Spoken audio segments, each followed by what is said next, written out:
Welcome to SmartLoving Insights. This episode is titled Sleeping Our Way to a Better Marriage. Sleep deprivation is a recognised means of torture. But what about when the cause is one of our children? Our granddaughter is 3 months old. She's pure delight, and we are loving being Nonina and Nono. Naturally, her parents are experiencing the joy of extended sleep deprivation. She is indeed very cute, but not so much at 3 a.m. It takes us back. With relief and deep gratitude, we remember as ancient history the days of infant-induced sleep deprivation. Never particularly skilled in establishing a disciplined sleep pattern, we were routinely interrupted by restless toddlers who demanded middle-of-the-night attention up until the age of 3 or more. One would think that by our fifth baby, we might have worked something out. Apparently not.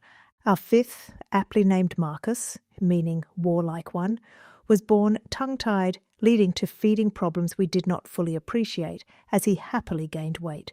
However, he needed to feed often, very often. On a good day, he fed every 2 hours. On a bad day, it was closer to 45 minutes. It's normal for a newborn to feed at these short intervals. It's not normal for a 6-month-old.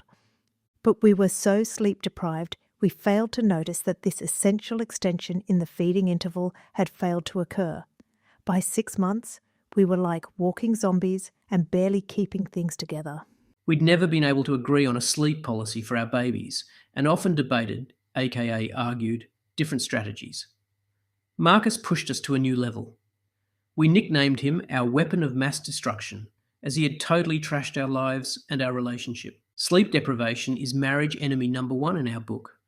When sleep deprived, everything can appear miserable and beyond redemption. It brings out our worst character flaws and makes it doubly difficult to be civil. It also makes us short-sighted, not visually, but relationally. Our spouse's flaws loom large, and we can't imagine that they will be anything other than the jerk or jerkette they are at that moment. Arguments start more easily and escalate more readily when we're in sleep deficit. It disrupts our ability to problem solve or process difficult issues, making our arguments more frequent and less rational. Importantly, sleep deprivation negatively impacts our hormone system and disrupts normal production of testosterone. It's no wonder that when we think of our bedroom, our first and only thoughts are of sleep rather than lovemaking. While coffee is an obvious remedy, it's a false fix. Caffeine will temporarily increase our alertness by blocking the reuptake of adrenaline, but it doesn't replace our sleep deficit or address the significant diminishment in our mental capacities. We think we are thinking more clearly, but actually we are not. Moreover, we have a reduced ability to make executive decisions, remember details, or be creative. During sleep, pathways between neurons, nerve cells, are formed which help us to process memories, enabling us to remember new things that we've learned. Deep sleep is especially important as at these times of sleep paralysis, the body is able to repair itself. The mental and physical health consequences of chronic sleep deprivation are so severe it is now considered a major health issue. Because sleep deprivation is such a normal part of a family life, we tend to ignore it as a risk factor to our marriages. And it's not just restricted to early parenting days. We are constantly amazed what can cause an unexpected run of bad sleeps: work worries, kid worries, jet lag, illness, menopause, aches and pains. The list goes on. Of course, once the day starts, there's not much we can do about a bad sleep. Life goes on. We function as best we can to get through the day. But do we take time to think about the impact it's having on our relationship? Understandably, we muster our best for others and let each other bear the worst of the leftovers. While probably okay on any one day, the cost of this accumulates over time. So what to do? Poor sleep and its cumulative effects are a reality for all marriages from time to time, so we can't change that.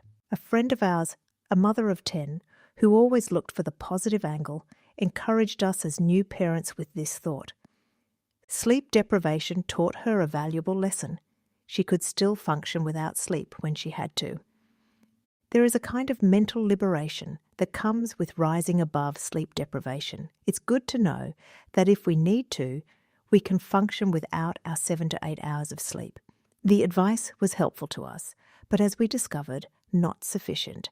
The single most useful thing we have learned is to be aware of how a lack of sleep impacts us and, just like having a contagious flu, take the necessary actions to protect others from this infectious condition. A start is to warn our spouse with a simple, "Hey, I slept terribly. Can you keep an eye out for me today?" A simple question of each other in the morning, "Did you sleep all right?" is a sensible way to start each day. Likewise, we know each other well enough to see the signs of our tiredness starting to affect us.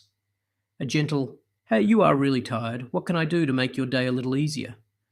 Or if needed, "I can see you are on edge. That's tiredness talking," can be helpful, if said carefully. Likewise, for with our kids, if they are old enough to understand. "Kids, Dad is really exhausted today. Let's make sure he gets a bit of a break." Or our friends or colleagues. "Hey, I am too tired to think clearly today. Let me know if you think I'm making bad decisions."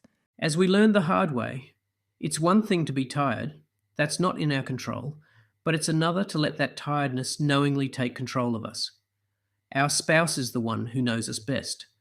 They can see when we are being impacted, let us know when we are acting out of a sleep deficit, and support us through it. Of course, the best thing we can do when one of us is exhausted is to get them to bed and to sleep. You've been listening to SmartLoving Insights. You can find more great content on demand courses and relationship coaching at smartloving.org. SmartLoving engaged online. Before getting married in the Catholic Church, many priests and dioceses require that a couple completes a marriage preparation course to prepare themselves for the sacrament of marriage and to support them with helpful relationship tools. SmartLoving Engaged Online is a course which will give you the tools to make your marriage the best it can be. The course is comprised of 9 lessons. When the course is complete, you will be emailed a certificate and a course report to give to your celebrant. Work at your own pace when it suits you. The SmartLoving Engaged curriculum has ecclesiastical approval and is approved for use in numerous dioceses throughout the world, including Australia, New Zealand, the UK, USA, and Asia. Visit smartloving.org/engaged. Gift certificates are also available if you would like to purchase the Engage course for a friend or family member.